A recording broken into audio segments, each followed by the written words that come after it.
Peace, my family, and brought back to all. And those coming out at a good cocoon for the first time, welcome. This is your girl, the butterfly, and we about to take off. Let's fly.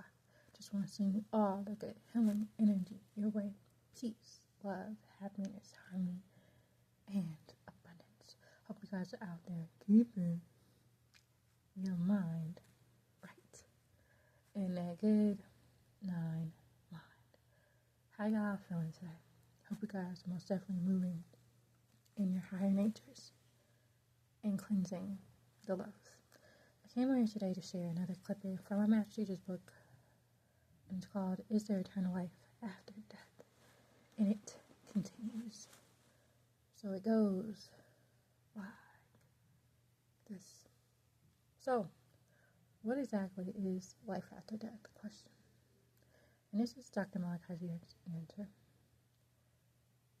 Living is the time you spend on planet Earth, or Ta, Temrite, Orb, Temet,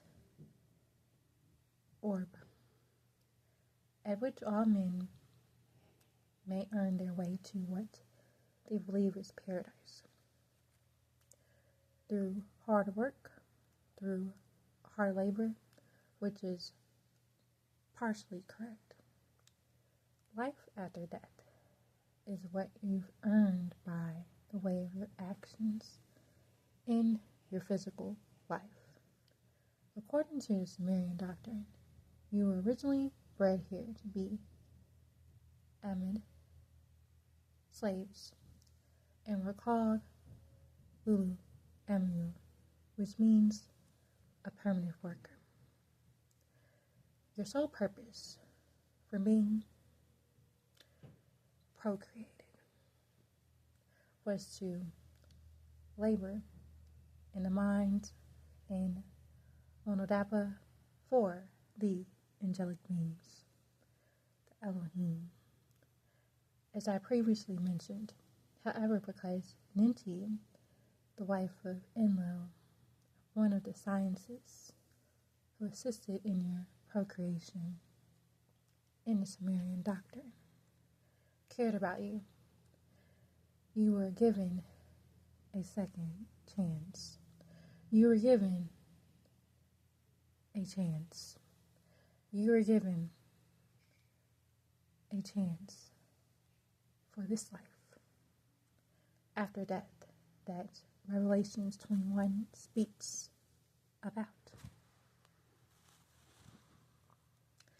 Many think that the afterlife is just like the physical life, only without death, pain, sorrows, crying, as described in Revelations 21:4.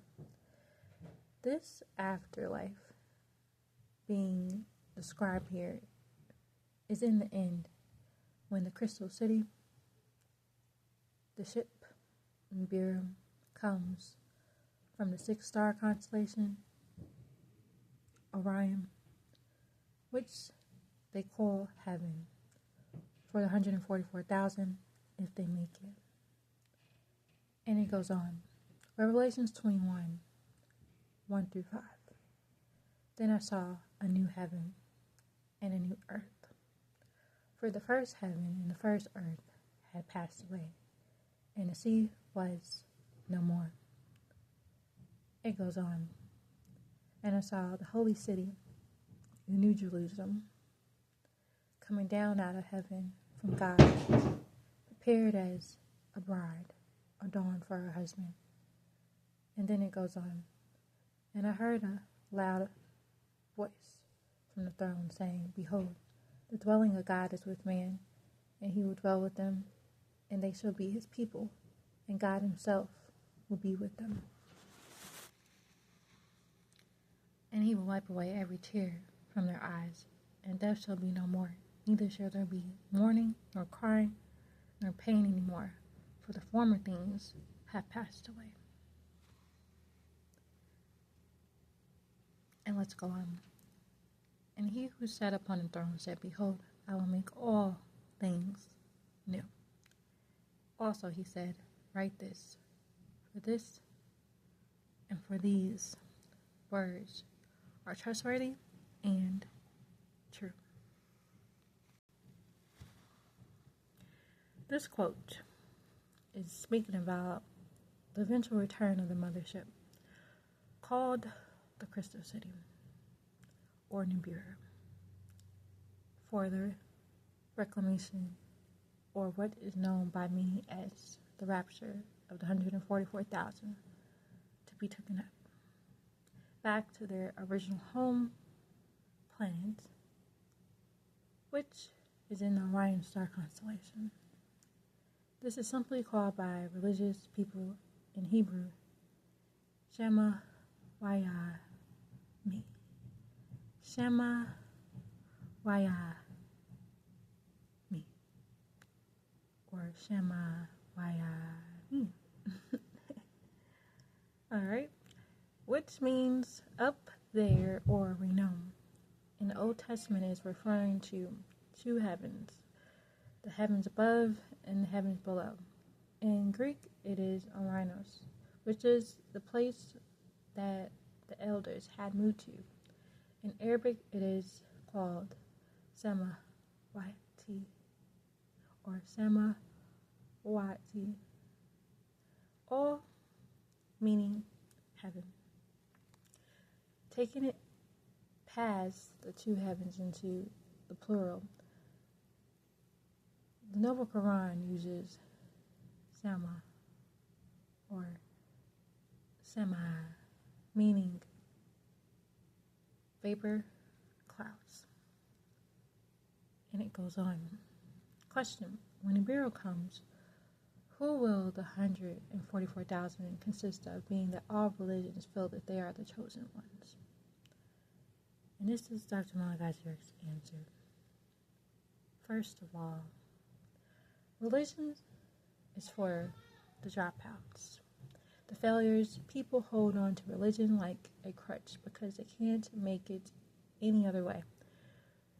With religion, you stop being responsible for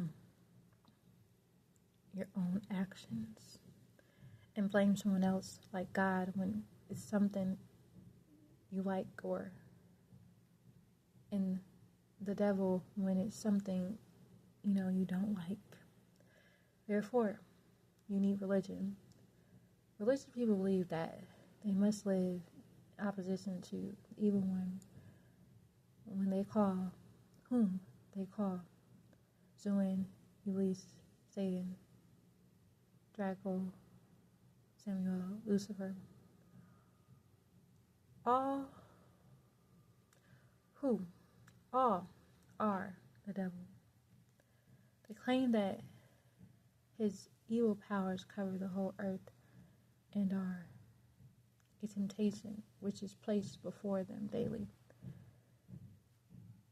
To the truly devoted religious fanatic who lives according to their God's laws, this world is a hell. And to the people who live outside of religion, who want to control their own lives, this world is paradise. Therefore, death is a favor to a religious fanatic, which breeds terrorism and which leads to massive cult suicides and the likes. To tell you the truth, religion has nothing to do with it. Let's take this a step back. Let's take this a step back to the Bible, to the time of Noah, whose real name was Unifistum. In Genesis 6:9, Noah was a Zodak, meaning justice, a just man, and perfect in his genealogy. And I quote, "These are the generations of Noah. Noah was a just man and perfect in his generations, and Noah walked with God, the Elohim. Noah also walked with the angelic beings, and they studied him. So the angelic beings said, 'Good, let's destroy the earth and start over,' because they saw that the wickedness of the Adamites, the children of Adam, as as stated in Genesis 6:5-6, and I quote, "And Elohim God saw that the wickedness of man was great in the earth, and that every imagination of thoughts of his heart was only evil continuously. And it repented the Lord that he had made man on earth, and it grieved him at this heart." As I mentioned earlier in the book, the angelic beings were filled with regret because of what man had become. Their thoughts and their hearts were evil continuously, and this grieved them to their hearts. The same as in the Noble Quran 113-3, which states, and I quote, "From the evil of what he created." Once the angelic beings got Noah unifished them, they decided to destroy everybody else and bred from him. This is when they told Noah to construct a craft, and they would levitate it, meaning it would hover over the waters, not float on them. However, evil popped up again because Ham's wife, Aphet, was already pregnant with a cursed, disagreeable seed, Canaan, albino leopard, who was born on the craft, which became known to you as the Hebrew word for ark, Tiba, or Tiba. It means an ark or a vessel. The Noble Quran 113:3, and from the wicked activities that emerge as it overtakes the night. So it goes on. Question: what can be done to restore the body to perfection? Question. This is Dr. Malachi's answer. The first step towards restoring the body to perfection is to instill the complete knowledge that there does exist a vast reservoir of spiritual and live forces, only awaiting human beings' mental acceptance of them. This first act, the act of believing, is within itself a gigantic step forward. The negative mental force field has so crystallized around human beings' physical form that it is indeed difficult to destroy the power that it exerts. This mental force has built a wall, an invisible but almost impenetrable wall, which prevents the inflow of the positive spiritual energies. In an illustration on the following page, I have omitted to show you the actual three-dimensional structures and complexity of the body's force field. This diagram is derived from scientific findings using newly developed and highly sensitive instruments. The best understood the illustration, which is, imagine that your body is like a pebble dropped in a pond, creating a whirlpool on the surface of the water and radiating outward from you ever greater circles. I have shown this effect on our imaginary surface, represented by dots and knots. Highly sensitive instruments have detected these noble points, and it has been found that the pattern of these nods change with the person's thoughts. This then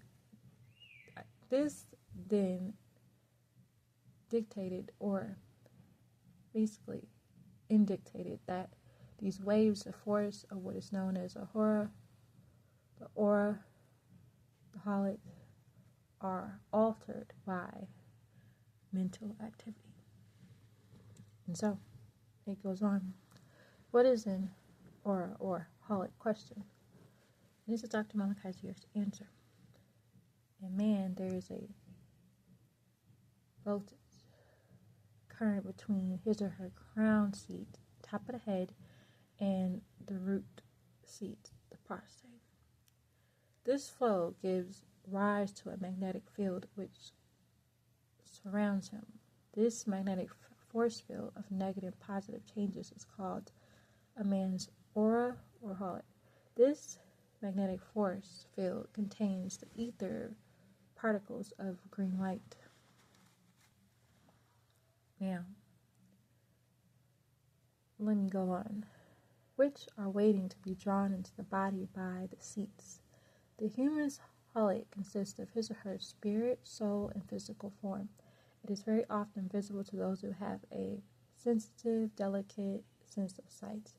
The halo or aura is an issue stemming from the halet, the light force of the body, and it appears up to 2 or 3 feet away from the body.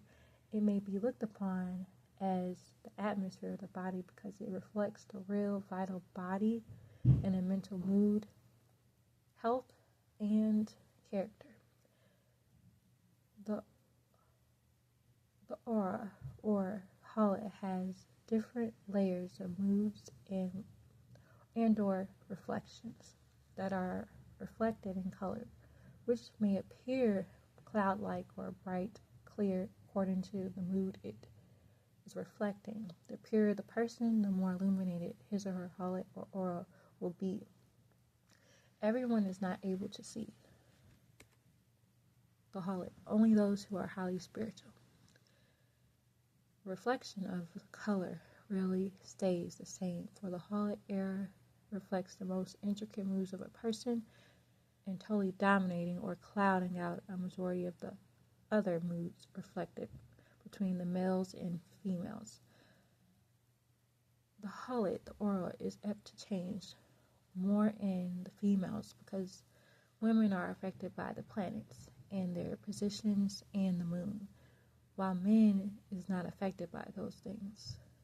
Refer to the science of the healing and Man from Planet Rich, also the Holy Tablets. And that right there is on my channel.